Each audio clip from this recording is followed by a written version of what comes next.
بسم اللہ الرحمن الرحیم۔ دو ٹوک بات قلم کار پر آپ کی خدمت میں قمر عباس امان حاضر ہوں۔ کافی دن کی غیر حاضری کے بعد دوبارہ ایک دفعہ آپ کی خدمت میں اپنے معزز مہمان، سینئر صحافی، ایڈیٹر قلم کار اور ساؤتھ ایشین نیوز جناب حیدر جاوید سید کے ساتھ موجود ہوں۔ وہ ہمارے ساتھ موجود ہوں گے۔ کچھ مختلف سوالات ہیں جو ہم نے آپ کے ساتھ آج شیئر بھی کیے تھے، جن پہ بات کریں گے ہم حیدر جاوید سید صاحب کے ساتھ۔ آج کا سب سے زیادہ ہاٹ ایشو جو اس وقت چل رہا ہے وہ صحافی مطیع اللہ جان کی گرفتاری ہے۔ ہم حیدر جاوید سید صاحب کے ساتھ بات کریں گے کہ کیا مطیع اللہ جان کی گرفتاری اور جو انہیں نوٹس ملا ہے توہین عدالت کا، کل ان کی پیشی تھی، ان کا آپس میں کوئی تعلق ہو سکتا ہے یا یہ الگ معاملہ ہے؟ اس کے ساتھ ساتھ ہم بات کریں گے کہ جو وزیر اعظم عمران خان صاحب کے غیر ملکی مشیر ہیں وہ کیا ملکی سلامتی کے لیے خطرہ ہو سکتے ہیں؟ اس کے علاوہ ہمارا اگلا سوال جو عید کے بعد آل پارٹیز کانفرنس ہونے جا رہی ہے اپوزیشن جماعتوں کی، اس کے حوالے سے ہوگا کہ کیا یہ اے پی سی حکومت کے لیے خطرہ بن سکتی ہے اگر یہ اے پی سی کامیاب ہوتی ہے، اپوزیشن کا آپس میں اتفاق ہوتا ہے یا نہیں؟ اس کے علاوہ کیونکہ حیدر جاوید صاحب سرائیکی دانشور ہیں، سرائیکی وسیب میں ان کا ایک مقام ہے اور سرائیکی قوم پرستی میں ان کی کافی جد و جہد ہے، تو سوال یہ کریں گے کہ سب سیکریٹریٹ ملنے کے باوجود جو ہمارے سرائیکی قوم پرست ہیں وہ خوش کیوں نہیں ہیں؟ ان کو ابھی بھی کیا تحفظات ہیں؟ ان سارے سوالوں پہ ہم بات کریں گے جناب حیدر جاوید سید صاحب کے ساتھ۔ حیدر جاوید سید صاحب ہمارے ساتھ موجود ہیں، تو آئیے ان سے ایک ایک کر کے سوالات کے جوابات لیتے ہیں۔ السلام علیکم شاہ صاحب۔ السلام علیکم صاحب۔ جی شاہ صاحب، کیسے ہیں آپ؟ اللہ کا شکر ہے۔ کافی دن کے بعد آپ کی آن لائن زیارت ہو رہی ہے، کچھ مصروفیات کی بنا پر ہم پروگرام نہیں کر سکے، کافی زیادہ سوالات کرونا جمع میں ہو گئے، تو ایک ایک کر کے کرونا میں آن لائن زیارت جی جی، تو شاہ جی آپ سے جو پہلا سوال ہے، جو آج کا ہاٹ ٹاپک ہے مطیع اللہ جان کی گرفتاری، کیا وہ جی پری پلانڈ ہے؟ کل ان کا توہین عدالت کے نوٹس میں ان کی پیشی بھی تھی، ان دونوں معاملات کا آپس میں کوئی تعلق ہے یا یہ کوئی اور گمشدگی ٹائپ ان کی جو ہے وہ گرفتاری ہے یا اغوا ہے؟ اس پر ذرا روشنی ڈالیے گا۔ ملک صاحب، مجھے تو مطیع اللہ جان کی گرفتاری اور توہین عدالت کے نوٹس کا آپس میں ویسا کوئی تعلق نہیں دکھائی دیتا جو سوشل میڈیا کے مجاہدین کے گروپ میں کو دکھائی دے رہا ہے۔ جی جی مطیع اللہ، اگر آپ تھوڑا سا ماضی میں جائیں تو ایک مرتبہ آئی ایس پی آر کے سابق ڈائریکٹر جو آج کل اوکاڑا میں جن کی پوسٹنگ ہے، میجر جنرل غفور صاحب، انہوں نے ایک پریس بریفنگ میں جن صحافیوں کو ناپسندیدہ قرار دیا تھا ریاست کے لیے، یا جن کی سرگرمیوں کو ریاست کے خلاف انہوں نے قرار دیا تھا، اس میں مطیع اللہ جان کا نام بھی تھا۔ جی جی مطیع اللہ جان ایک طویل عرصے سے سول ملٹری اسٹیبلشمنٹ کے ناپسندیدہ صحافی شمار ہوتے ہیں، اور ہم یہ کہہ سکتے ہیں کہ شاید اس ناپسندیدگی کی ابتدا جو ہے وہ کشمالہ طارق والے پروگرام سے ہوئی تھی جو انہوں نے کیا تھا، لیکن وہ بہرحال ایک لحاظ سے ابتدائیہ نہیں ہے، وہ شروع سے ناقد ہیں، مسلم لیگ نون کے قریب سمجھے جاتے ہیں، ان کے لیے وہ ہمدردی رکھتے ہیں جیسے دوسرے لوگ بھی مختلف جماعتوں کے لیے ہمدردی رکھتے ہیں، میری اور آپ کی ہمدردی بھی ہوگی۔ جی جی لیکن یہ کہنا کہ اس گرفتاری کا یا اغوا کا کل کے نوٹس سے کوئی تعلق ہے یا وہ خود روپوش ہو گئے ہیں، انہوں نے کوئی ڈرامہ کیا ہے، تو وہ ڈرامہ تو اس لیے نہیں ہے کہ سی سی ٹی ویڈیو جو ہے سامنے جو آئی ہے اس میں صاف دکھائی دے رہا ہے کہ 3 افراد نے جو ہے وہ ایلیٹ پولیس کی وردی پہنی ہوئی ہے، 2-3 آدمیوں نے جو ہے وہ ایک خاکی رنگ کی ڈانگریاں سی پہنی ہوئی ہیں، کچھ سول لباس میں ہیں، جی ایک ایمبولینس بھی ہے، اور 2 سرکاری ویگو ڈالے بھی ہیں۔ جی جی وہ سفید رنگ کے ویگو ڈالے کس ادارے کے پاس ہیں؟ اسلام آباد کے صحافی سب جانتے ہیں کہ وہ کون سا ادارہ سفید رنگ کے ویگو ڈالے استعمال کرتا ہے۔ بنیادی بات یہ ہے کہ پاکستان، میں ہمیشہ سے عرض کرتا ہوں کہ پاکستان ایک سیکورٹی اسٹیٹ ہے، اور سیکورٹی اسٹیٹ میں آپ ساری باتیں کر سکتے ہیں لیکن ریاست کی خوشنودی کے بغیر نہیں کر سکتے۔ جی بہت سارے لوگوں کو حیرانی ہے، لیکن مجھے مطیع اللہ جان کی گرفتاری پر کم از کم کوئی حیرانی نہیں ہے، اس لیے کہ یہاں جو بھی آدمی اپنے موقع پر رہے گا اور لچک نہیں دکھائے گا اور ملنے والے پیغامات کو بھی خاطر میں نہیں لائے گا، اس کے ساتھ یہی سلوک ہوگا۔ اصل بات یہ ہے کہ یہ کوئی اچھا طرز عمل نہیں ہے، اس سے پاکستان کی بھی بدنامی ہوئی ہے، اور میرے لیے البتہ حیران کن بات یہ ہے کہ ہمارے محبوب وزیر اعظم قائد اعظم ثانی جناب عمران خان جب اپوزیشن میں ہوا کرتے تھے تو ایک نہیں، دو نہیں، درجنوں بار مختلف پروگراموں میں اور تقاریر میں یہ کہہ چکے ہیں کہ اگر میں وزیر اعظم ہوں اور کوئی آدمی اغوا ہو جائے تو پھر یا میں نہیں یا وہ ایجنسی نہیں۔ جی لیکن اب تک 10-11 گھنٹے ہو گئے ہیں مطیع اللہ جان کو اغوا ہوئے، تو عمران خان صاحب بھی موجود ہیں، ایجنسیاں بھی موجود ہیں، سب کچھ اسی طرح ہے، مطیع اللہ کو کوئی پتہ نہیں۔ ان کے بھائی نے اسلام آباد ہائی کورٹ میں رٹ کیا ہے، جس پر چیف جسٹس اسلام آباد ہائی کورٹ اطہر اللہ نے حکم جاری کیا ہے آئی جی، سیکرٹری داخلہ، کمشنر اسلام آباد، 3 افراد کو کہ آپ کل اسے پیش کریں اور خود بھی اصالتاً حاضر ہوں، وکالتاً نہیں۔ اب دیکھتے ہیں کہ صبح کیا ہوگا۔ آج سپیر میں وفاقی وزیر اطلاعات کی پریس کانفرنس کا صحافیوں نے بائیکاٹ کیا، لیکن بہت دکھ ہوا یہ دیکھ کر کہ صحافیوں کا ایک گروپ جو ہے وہ اپنے درباری پنے پر وہاں بیٹھا رہا، انہوں نے اپنے ساتھی کی اغوا پر جو ہے یا دوسرے ساتھیوں سے یکجہتی کا مظاہرہ کر کے بائیکاٹ نہیں کیا، لیکن پھر بھی ایک بڑی تعداد میں سینئر جرنلسٹ وہاں سے اٹھ کے چلے گئے۔ وفاقی وزیر صاحب نے بعد میں کہا کہ ہم کوشش کریں گے کہ آج شام تک اس کو پتہ چل جائے۔ تو اب 9 بجے سے زیادہ ٹائم ہو گیا ہے، اس بات کو بھی 4-5 گھنٹے ہو گئے، تو فی الحال تو کوئی پتہ نہیں ہے۔ ایمنسٹی انٹرنیشنل اور دوسری بین الاقوامی تنظیمیں احتجاج کر رہی ہیں۔ میں مختصراً اس سوال کے جواب میں آخر میں یہ کہوں گا کہ حکومت کو اپنے رویوں پر نظر ثانی کرنی چاہیے، تنقید کو حوصلے سے برداشت کرنا چاہیے، اس لیے کہ خود انہوں نے بھی بہت سارے میڈیا سیل بنا رکھے ہیں لوگوں کی پگڑیاں اچھلوانے کے لیے، تو جواباً بھی پھر تھوڑی بہت ہی ہلکی پھلکی ڈھولک وہ بھی برداشت کریں، یا تو پھر وہ اپنے میڈیا سیل ختم کر دیں، لوگوں کے خلاف پروپیگنڈا نہ کرائیں، اور پھر اگر کوئی بات ہو اور غلط بات ہو تو پھر اس پر وہ ہو۔ اب یہاں یہ ہے کہ مطلب ہے کہ سیاستدانوں کے یا بیوروکریٹ کے یا دوسرے لوگوں کے اثاثوں پر بہت باتیں ہوتی ہیں، تو اگر چند باتیں جو ہیں وہ کسی ریٹائر جنرل کے اثاثوں کے حوالے سے ہو گئی ہیں تو قیامت نہیں ٹوٹ پڑی، اور قرآن مجید کے طے شدہ حد ادب کی خلاف ورزی ہو گئی ہے۔ تو مطیع اللہ جان کی گرفتاری کو سپریم کورٹ کے اس معاملے سے تو بالکل جوڑ کر نہیں دیکھنا چاہیے۔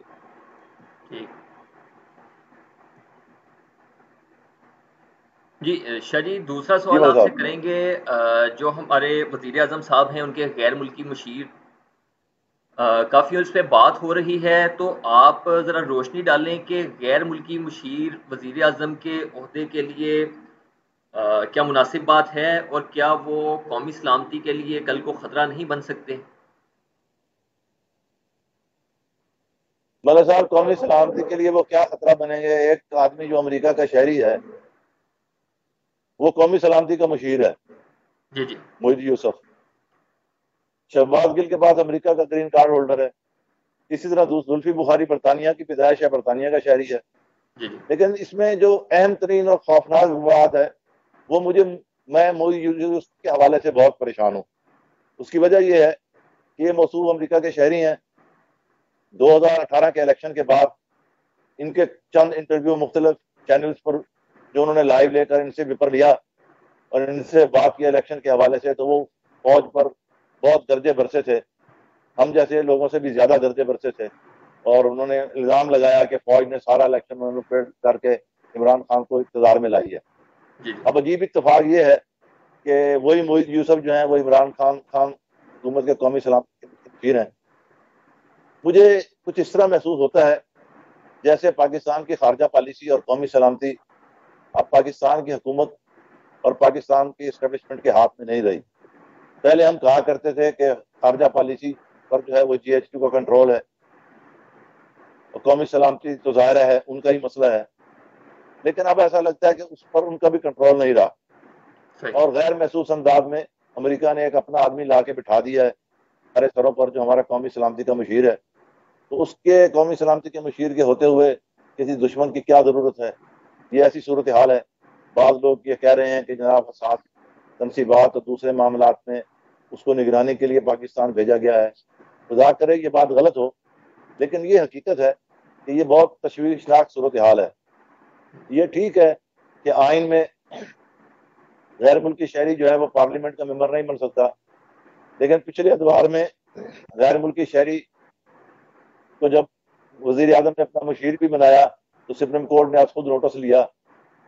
جیسے پی آئی اے کے لیے ایک مشیر بنایا تھا جو مشرف کے دور میں وزیر مملکت رہے، بعد میں اس میں نون لیگ میں شامل ہو گئے تھے. جی جی. وہ ان کے معاملے پر افتخار چودھری نے نوٹس لیا تھا اور ان کو مطلب ملازمت چھوڑنی پڑی، مشاورت ان کو. اب وہ مطلب ہے کہ سارے خاموش ہیں. اس وقت جو محب وطنوں کے میڈیا سیل تھے وہ بھی پروپیگنڈا کیا کرتے تھے، دیکھو جی فلاں کو لگا دیا، فلاں کو لگا دیا. مطلب نواز شریف کی اگر کسی بھارتی شہری سے ملاقات ہو گئی سرمایہ دار سے تو کہا گیا کہ جناب پر وہ بھارت کے آئرن مین سے جو ہے نواز شریف کی ملاقات ہو گئی، نواز شریف بھارتی ایجنٹ ہو گیا. اب ایک امریکی شہری کو پاکستان کی قومی سلامتی کا مشیر بنا دیا گیا ہے، سارے محب وطن چپ ہیں. تو حب الوطنی کا معیار تو پھر یہی ہوا کہ پیا جس کو چاہے وہی ناچے آنگن میں، اور باقی لوگ جو ویسے خام خواہ کی تنقید کرتے ہیں ان کو نہیں کرنی چاہیے. تو ٹھیک ہے، مطلب ہے کہ عوام سوتے تب ہیں جب کچھ لوگ جاگتے ہیں، تو پھر عوام کو سویا رہنا چاہیے. جاگنے والے خود ہی دیکھ لیں گے کہ جس کو لا کے مشیر بنایا گیا ہے وہ کس کے مفادات کا تحفظ کر رہا ہے. شاہ صاحب، اگلا سوال آپ سے کروں گا. عید کے بعد اے پی سی ہونے جا رہی ہے اپوزیشن جماعتوں کی. کون کون سی جماعتیں اس میں شامل ہو سکتی ہیں ممکنہ طور پر؟ اور اگر اپوزیشن جماعتوں کی یہ آل پارٹیز کانفرنس کامیاب ہوتی ہے تو کس قدر خطرہ ہوگا یہ حکومت کے لیے، اور حکومت کس طرح اس کو جو ہے وہ اسے نمٹ سکتی ہے؟ ملک صاحب دیتے ہیں اے پی سی میں نمایاں ترین بڑی جماعتیں جو ہیں وہ تو مسلم لیگ نون اور پیپلز پارٹی ہی ہوگی. جی جی. اچھا، جے یو آئی بھی اس میں ظاہر شریک ہوگی، اے این پی بھی ہوگی، بلوچستان نیشنل پارٹی بھی ہوگی، دوسری چھوٹی جماعتیں سیاسی جماعتیں بھی اس میں آئیں گی. ان سے ظاہر ہے جی ڈی اے کی کوئی جماعت شرکت نہیں کرے گی اے پی سی میں، نہ وہ جی ڈی اے کو بلائیں گے. اور اسی لیے غالباً آج فنکشن لیگ کے وہ جو کرایہ کے جنرل سیکرٹری ہیں محمد علی دورانی صاحب، انہوں نے ایک بیان پیپل پارٹی کے خلاف دیا ہے. بنیادی مسئلہ یہ نہیں ہے کہ اے پی سی ہوگی حکومت کو تو وہ خطرہ لاحق ہوگا یا نہیں ہوگا. سوال یہ ہے کہ کیا مسلم لیگ نون اور پیپلز پارٹی میں کارکنوں اور دوسرے درجے کی لیڈرشپ کے درمیان، یا پہلے درجے کی لیڈرشپ بھی آپ کہہ لیں یا مالکان کہہ لیں، ان کے درمیان اعتماد سازی کے بغیر حکومت کے خلاف کوئی تحریک منظم ہو سکتی ہے؟ تو میرا خیال ہے اعتماد سازی کے بغیر کوئی تحریک منظم نہیں ہو سکتی. مسلم لیگ نون کے دوست جو ہیں وہ آج بھی اسی منطق پہ کھڑے ہیں کہ زرداری چور ہے، زرداری اسٹیبلشمنٹ کٹ آؤٹ ہے. پیپلز پارٹی کے دوست بھی جواب دیتے ہیں. میرا خیال ہے پہلے دونوں پارٹیوں کے مالکان کو یا قائدین کو پہلے مرحلے پر تو اپنے ورکروں کی تسلی کرانی چاہیے، ان کی کوئی ذہنی بریفنگ کا انتظام کرنا چاہیے، ان کی نشو و نما کا انتظام کرنا چاہیے دونوں پارٹیوں کو. سیاست میں دوستیاں مستقل ہوتی ہیں، نہ دشمنیاں مستقل ہوتی ہیں. پیپل پارٹی کا ورکر یہ سمجھتا ہے کہ مسلم لیگ نون کے ساتھ 2013 سے لے کے 18 تک جو تعاون کیا گیا یا 2008 سے 13 تک جو تعاون کیا گیا، اس 10 سال کے تعاون نے پیپل پارٹی کا پنجاب سے جنازہ نکال دیا. مسلم لیگ کا ورکر یہ نہیں سمجھتا، لیکن پیپل پارٹی کا ورکر بہرحال یہ سمجھتا ہے. اور شاید یہی وجہ ہے کہ پیپل پارٹی پنجاب کا ایک بڑا حصہ جو ہے ہمدردوں کا، ووٹروں کا اور کارکنوں کا، وہ پیپل پارٹی کو چھوڑ کر مفاہمت کی سیاست کی وجہ سے، کیونکہ وہ نون لیگ سے نفرت کا شکار تھا، تو وہ تحریک انصاف میں چلا گیا. مسئلہ یہ ہے کہ جب تک سیاسی جماعتوں میں کے کارکنوں کی سطح پر ہم آہنگی نہیں ہوگی اور یہ ایک دوسرے کے کپڑے چوکوں میں اتارنا بند نہیں کریں گے، اس وقت تک تو حکومت کو کوئی خطرہ نہیں ہے. حکومت کو خطرہ تو تب ہوگا جب حکومت یہ محسوس کرے کہ جناب ان سیاسی ہمارے مخالف سیاسی جماعتیں جو ہیں ان کے جو کارکنان ہیں ان میں بھی یکجہتی ہے اور وہ کسی ایک مقصد کے لیے خاص مقصد کے لیے سنسیئر ہیں اور متحد ہو کر جدوجہد کریں گے پھر تو حکومت کو کوئی خطرہ ہوگا. مجھے تو بظاہر حکومت کو کوئی خطرہ لاحق ہوتا ہوا نظر نہیں آ رہا. اس کی وجہ یہ ہے کہ ایک تو میں پہلے عرض کر چکا ہوں کہ دونوں پارٹیوں میں کسی سطح پر بھی اعتماد سازی نہیں ہے, اعتبار کرنے کو تیار نہیں ہے. اب اگر میں یہ کہوں کہ پیپلز پارٹی کے لوگ نون لیگ پر اعتبار کرنے کو تیار نہیں ہیں تو میرے بہت سارے دوست برا منائیں گے کہ میں چونکہ پیپلز پارٹی کے لیے ہمدردی رکھتا ہوں تو میں نے یک طرفہ بات کر دی ہے. لیکن حقیقت یہ ہے کہ ہمیں مسلم لیگ نون کا بہرحال تاریخ کے طالب علموں کے طور پر ماضی بھی دیکھنا ہوگا کہ ایک زمانے میں پیپلز پارٹی اور نون لیگ نے دوسری جماعتوں کے ساتھ مل کے نواب نصر اللہ خان صاحب کی کوششوں سے ARD بنی تھی جب جنرل پرویز مشرف نے اقتدار پر قبضہ کیا تھا. وہ ARD جمہوریت کی بحالی کے لیے جدوجہد کر رہی تھی کہ ایک رات جو ہے وہ ARD کو کیا بلکہ اپنی پارٹی کو بھی اعتماد میں لیے بغیر میاں برادران جو ہیں وہ 10 سال کا جلاوطنی کا معاہدہ کر کے ملک سے چلے گئے تھے. پیپل پارٹی والے اگر اب یہ سوچتے ہیں کہ کیا کہیں ایسا تو نہیں ہے کہ APC کے بعد کسی تحریک پر ہم مطلب ہے کہ وہ کریں, اعتماد کریں اور تحریک چلانے کا فیصلہ بھی کریں تو نون لیگ کے دوست جو ہیں وہ کچھ معاملات طے نہ کر لیں. خدشات کا اظہار کیا جا رہا ہے, یہ خدشات دور کرنے ہوں گے اور یہ خدشات دور کرنے چاہیے مسلم لیگ نون کو. یہاں میں ایک نقطہ جو آپ کے سوال میں تو نہیں ہے لیکن میں آپ کی خدمت میں عرض کرتا ہوں کہ نون لیگ کی طرف سے پیپل پارٹی پر ایک الزام یہ لگایا جاتا ہے کہ جناب انہوں نے اسٹیبلشمنٹ کے ساتھ مل کے سینٹ کا چیئرمین بنوایا. عرض یہ ہے کہ ان کو بھی یہ بات سمجھنی چاہیے اس میں اسٹیبلشمنٹ فریق تھی یا نہیں تھی, ہم اس پر بحث نہیں کرتے, لیکن اس وقت نون لیگ اور پیپل پارٹی کے درمیان سینٹ کے چیئرمین کے لیے اتحاد اس لیے نہیں ہو سکتا تھا کہ ہمیشہ اسمبلیوں میں جب منصبوں کے لیے چناؤ ہوتا ہے تو اپوزیشن کی پارٹیاں اکٹھی ہوتی ہیں. جب یہ معاملہ ہوا تھا تو اس وقت تحریک انصاف اور پیپل پارٹی اپوزیشن میں تھے اور کچھ اور چھوٹے گروپ بھی اپوزیشن میں تھے اور نون لیگ اس وقت بڑے سر اقتدار تھی. تو یہ ممکن نہیں تھا ایک حکمران جماعت جو ہے اس کے ساتھ پیپل پارٹی اتحاد کرتی. پیپل پارٹی نے غلط کیا یا صحیح کیا اس فیصلہ جو ہے وہ تاریخ کرے گی, لیکن فی الوقت یہ ہے کہ اگر آگے بڑھنا ہے تو پھر اعتماد سازی کی ضرورت ہے جس کا بہرحال فقدان ہے. مثال کے طور پر نون لیگ کے حامی پنجابی اخبار نویس جو ہیں, کالم نویس حضرات جو ہیں, وہ پچھلے 2 مہینے سے پیپلز پارٹی کے حوالے سے جو کچھ لکھتے چلے آ رہے ہیں وہ انتہائی نامناسب ہے.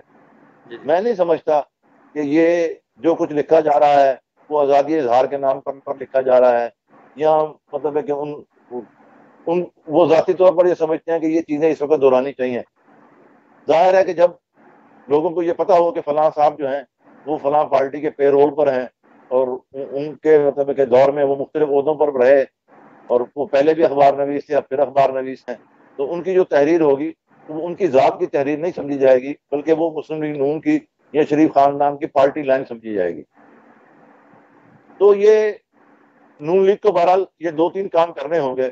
ایک تو نون لیگ کو اعتماد سازی کا ماحول بنانا ہوگا, دوسرا نون لیگ کو اپنے بستہ بردار کالم نویس حضرات جو ہیں ان کو بھی روکنا ہوگا کہ جناب آپ بھی مہربانی کریں یا ایجنڈا واپس لینا ہوگا اگر آگے بڑھنا ہے. اور اگر آگے نہیں بڑھنا, اپنے مفادات اٹھانے ہیں تو بس پھر ٹھیک ہے, مطلب ہے کہ عمران خان صاحب تو بیٹھے ہیں, یہ سارے مل کر بھی اس کا کیا بگاڑیں گے, اس لیے کہ اسٹیبلشمنٹ ان کے ساتھ ہے, ان کے ساتھ تو اسٹیبلشمنٹ نہیں ہے.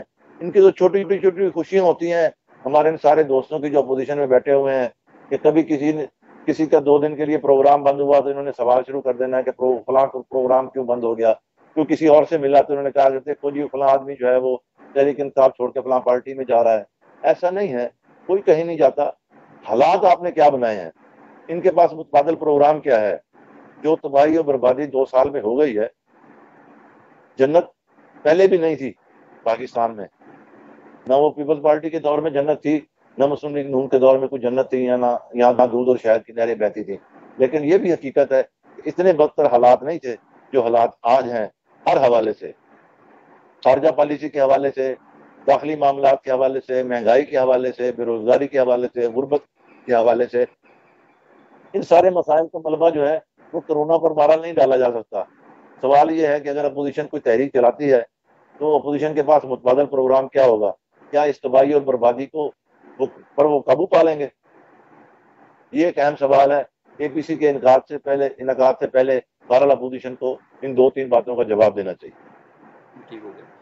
شاہ صاحب اپنے آخری سوال کی طرف چلتا ہوں. کافی لمبا ہو رہا ہے پروگرام.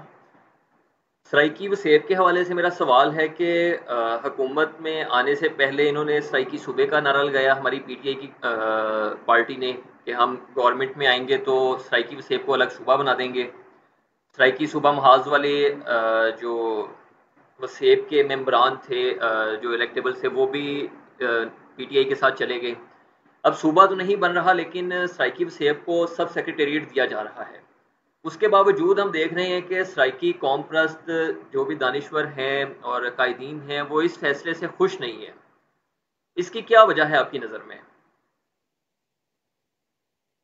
ملک صاحب اس کی ایک وجہ تو یہ ہے کہ ہم توپ کا لائسنس لینے گئے تھے, پسٹل کا لائسنس کہا کہ تمہیں پسٹل کا لائسنس دے دیتے ہیں, لیکن جب لائسنس دیا تو پتہ چلا وہ صرف مطلب ہے کہ سبزی کاٹنے والی چھری کا ہے. یہ کیسا سب سیکریٹریٹ ہے جس کے درمیان 9 کلومیٹر کا فاصلہ ہوگا, ایڈیشنل آئی جی ایک جگہ بیٹھے گا, ایڈیشنل چیف سیکرٹری ایک جگہ بیٹھے گا. یہ ایسے ہی ہے آدھا تیتر آدھا بٹیر. اس کی مخالفت جو لوگ کر رہے ہیں بالکل جائز کر رہے ہیں. یہ مذاق ہے, مذاق کے سوا کچھ نہیں ہے.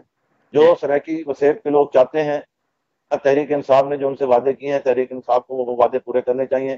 یہ صاف طور پر ہاتھ کھڑا کر دینا چاہیے کہ ہمارے بس میں نہیں ہے.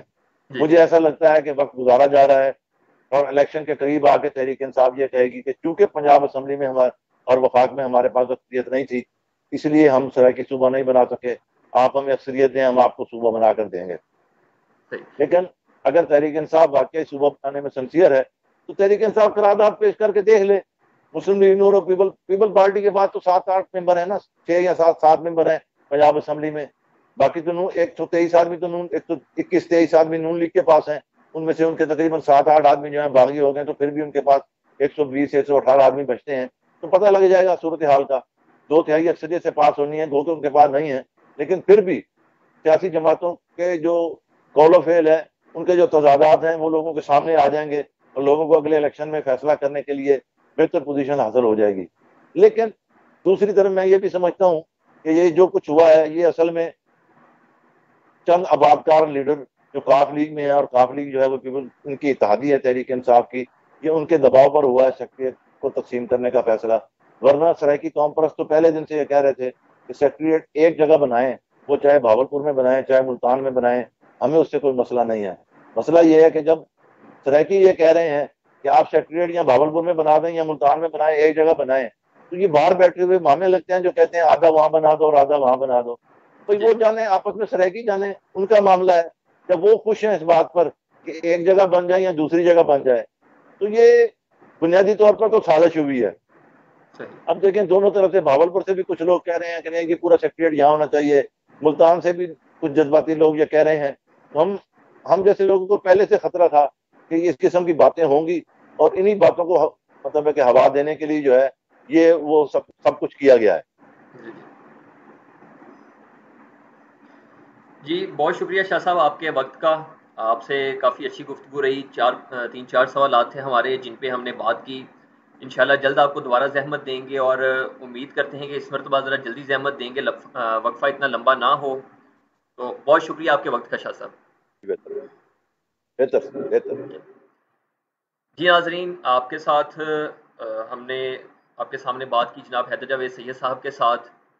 ہمارے 4 سوالات تھے آج کے جن پر ان سے کافی سیر حاصل گفتگو رہی, جن میں سے ایک سوال تھا مطیع اللہ جان کی گرفتاری یا اغوا کے بارے میں, کہ وہ گرفتاری ہے, اغوا ہے, اور ان کا جو کل سپریم کورٹ میں پیشی تھی اس کے ساتھ کیا تعلق بنتا ہے. دوسرا پھر ہم نے وزیر اعظم عمران خان کے غیر ملکی مشیروں کے بارے میں بات کی کہ کیا وہ ملکی سلامتی کے لیے خطرہ ہو سکتے ہیں یا نہیں, اور ان کا کیا عمل دخل ہو سکتا ہے, ایسی کیا مجبوری ہے کہ غیر ملکی مشیر رکھنے پڑ رہے ہیں. پھر ہم نے بات کی ان کے ساتھ جو سرائیکی قوم پرست ہیں وہ سول سیکریٹریٹ جو سب سیکریٹریٹ بنایا جا رہا ہے سرائیکی وسیب میں, اس پر بھی خوش نہیں ہے. پھر ہم نے عید کے بعد ہونے والی اے پی سی پر بات کی کہ اس کی مین پارٹیز کون سی ہو سکتی ہیں, اور اس کے ساتھ جو ہے وہ حکومت کے لیے کیا خطرہ ہو سکتا ہے, اور کس قدر جو ہے وہ یہ اے پی سی کامیاب ہو سکتی ہے. آپ نے جوابات سنے جناب حیدر جویسی صاحب کے. مزید سوالات لے کر ہم جلد آپ کی خدمت میں دوبارہ حاضر ہوں گے. تب تک کے لیے اجازت دیجیے. اللہ حافظ.